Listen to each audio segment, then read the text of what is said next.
जब किसी का लिवर चेंज करते हैं ना, लेकिन स्वामी जी बीमारी की नौबत ना आए उसके लिए ये बड़ा जरूरी है कि हर किसी को पता हो कि लीवर की दिक्कत हो रही तो उसके सिग्नल क्या क्या है। आगे गाएं।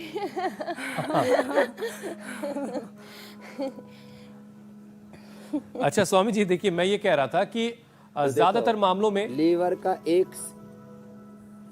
मामलों में जब लीवर की प्रॉब्लम हो या कोई भी ऑर्गन में होने वाली परेशानी एडवांस स्टेज में चली जाती है, तब जाके पता चलता है कि भाई ये परेशानी हो रही है।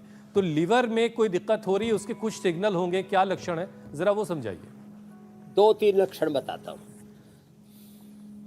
एक तो यहाँ भारीपन, जब यहाँ भारीपन आ जाता है ना, ऐसे खुद ऐसे लगता है, जो इन्फ्लेमेशन आता है लीवर में, लीवर सूज जाता है।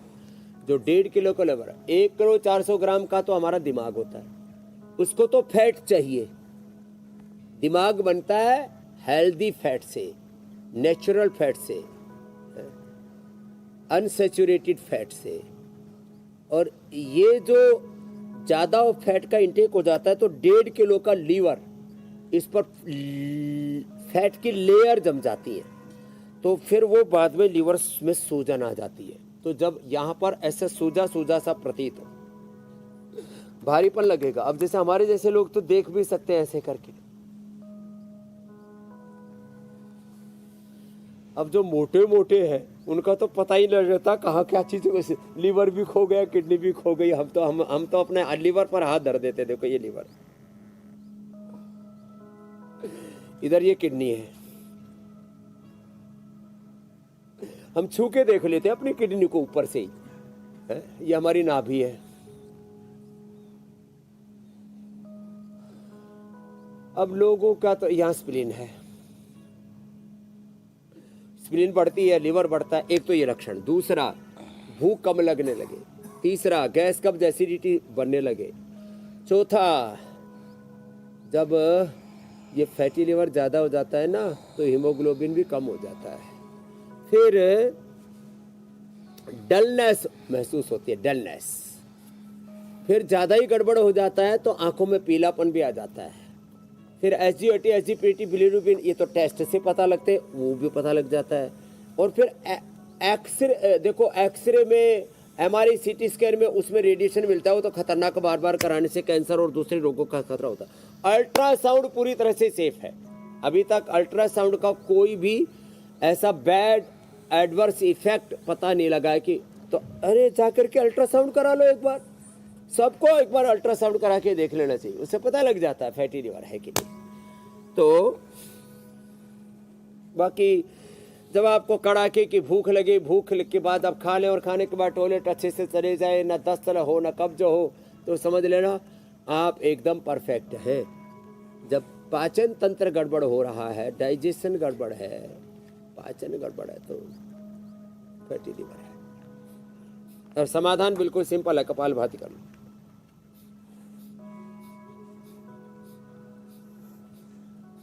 एक सिम्टम तो स्वामी जी आपने बताया कि जब भूख ना लगे, जब हाजमा गड़बड़ होने लगे तो अलर्ट हो जाने की ज़रूरत है। तो स्वामी जी डाइजेशन अगर ख़राब है, बदहज़मी, गैस, एसिडिटी परेशान कर रही है, तो इससे बचने के जो उपाय हैं वो भी बता दें आप। अब बदहजमी हो जाए तो हाजमोला कभी नहीं खाना। अब ये तो गड़बड़ है, लोग सोचते हैं हाजमोला खाएंगे हजम हो जाएगा। हाजमोला खाओगे तो हाजमा और गड़बड़ होगा। उसमें 99% चीनी होती है, कुछ फ्लेवर होते हैं, कुछ टेस्ट एनहेंसर्स होते हैं, उसको खा करके जो है, अरे लोग कहते हैं अरे मजा आ गया। अरे खाना भी है ना, तो हमने देखो ये हमने हींग गोली बना रखी है, ये खाओ। अब इसमें कोई मीठा नहीं है इसके अंदर। स्वामी जी एक आपने हरड़ भी तो बताई थी।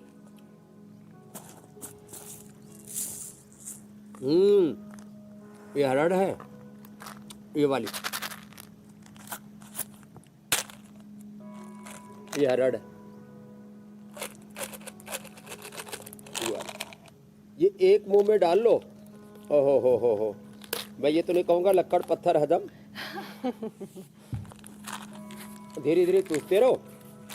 ये जो अच्छा, हाजमे के लिए सबसे अच्छा है द्राक्षासव पियो, कुमारियासव पियो, जिनको आंतों में सूजन पुनर्नवारिष्ट पियो, जिनको कब्ज रहता अभयारिष्ट, जिनको भूख नहीं लगती द्राक्षासव से भूख भी अच्छी आएगी। कुमारियासव पुनर्नवारिष्ट आंतों के सूजन के लिए, कुर्जारिष्ट बार बार दस्त लगते हैं उसके लिए। सुबह उठ करके आंवला एलोवेरा ही पी लो। खाने के बाद थोड़ा सा जामुन का या एप्पल विनेगर सिरका पी लो, छोटी छोटी दे। जितना मुंह में सलाइवा ज़्यादा आएगा ना, अब जैसे मैंने थोड़ा हींग गोली, थोड़ी हरन गोली डालती, मेरा तो मुंह भर रहा है, बोलना मुश्किल हो गया। इतना मुंह में से लार लार ऐसे। अब मेरे को भूख लग रही है बहुत जोर की, सच्ची बोल रहा हूँ। तो लोगों को भूख ही नहीं लगती, आज मैं ठीक नहीं है तरह की। क्योंकि वैसे तो मैं सुबह 3:30 बजे का जगा हुआ हूँ, सुबह उठ करके दौड़ लगाता हूँ, योग करता हूँ। मैं खा सकता हूँ 2-3 किलो राशन, तो है नहीं, लेकिन आपने पचाने के लिए खा लिया। और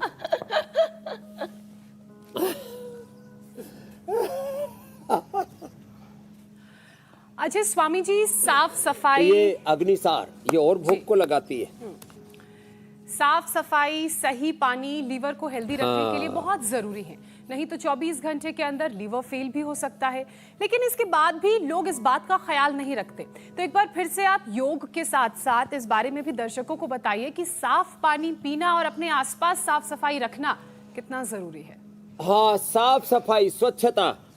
देखो मैं आपको अपनी गौशाला, वैसे तो कल का प्रोग्राम, कल परसों का प्रोग्राम हो सकेगा तो गौशाला में करेंगे। हमारी गौशाला की सफाई भी ऐसी होती है जैसे घर का आंगन होता है ना। मैं सुबह 4 बजे गौशाला में जाता हूँ तो एकदम जो हमारा गौ सेवक है ना, एकदम ऐसे नंद गोपाल की तरह ना, ऐसी साफ सफाई रखता है उसके अंदर। स्वच्छता गौशाला में, स्वच्छता हमारे शौचालय में, स्वच्छता हमारे घरों में, स्वच्छता हमारे मंदिरों में, इतनी पवित्रता रहनी चाहिए ऐसे एकदम हाइजीन।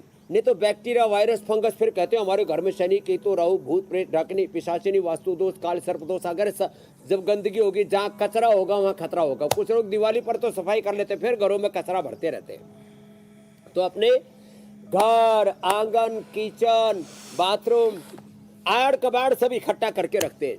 अपने तन में, अपने मन में, अपने भवन में, जीवन में कचरा मत इकट्ठा रखो, स्वच्छता रखो और अपना साफ सफाई एकदम। देखो ये ड्रोन कैमरा वाला उड़ा रहा था पूरा, हमारे पूरे प्रांगण के अंदर कोई एक भी कचरा नहीं दिखा सकता। लोग यहाँ आते, अरे बोले स्वामी जी आपके यहाँ तो ऐसी सफाई है जैसे हम कहीं यूके USA में आ गए या यूरोप में आ गए हैं, हम कहीं ऑस्ट्रेलिया में, कहीं साउथ कोरिया में ऐसे आ गए। अब भाई नॉर्थ कोरिया तो हमने देखा नहीं, किम जोंग वाला। किम जोंग वाला। अरे और तो और छोड़ो, लोग कहते हैं अफ्रीकन कंट्रीज बहुत गरीब है।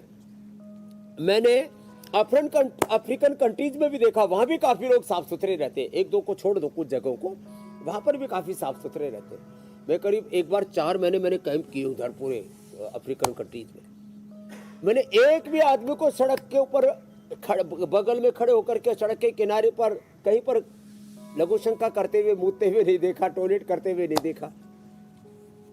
वहां पर भी लोग स्वच्छता रखते हैं। यहाँ तक गंदगी के, दिल्ली में देखा, हरिद्वार की तरफ से जाओ तब ओहो कोई 100 फीट पहाड़, उधर जो है फरीदाबाद गुड़गांव के बाद उधर भी पहाड़, इधर जो है लिबासपुर की तरफ और इधर जाओ करनाल बाईपास की तरफ उधर भी पहाड़ है, गंदगी के पहाड़ जमा कर रखे हैं। और लोग कहते हैं हमको वोट दे दो, हमारी सरकार बनवा दो। इनको वोट नहीं, इनको सोटा मिलेगा सबको बहुत बुरी तरह से। अरे अब तो जहर ऐसा है, अरे राम राम राम राम राम। और जिनके पास सोटा है वो पहाड़ साफ नहीं कर पा रहे हैं। अच्छा स्वामी जी, और फिर ना ऐसे ही लोगों के साथ इन्फेक्शन की भी परेशानी होती है।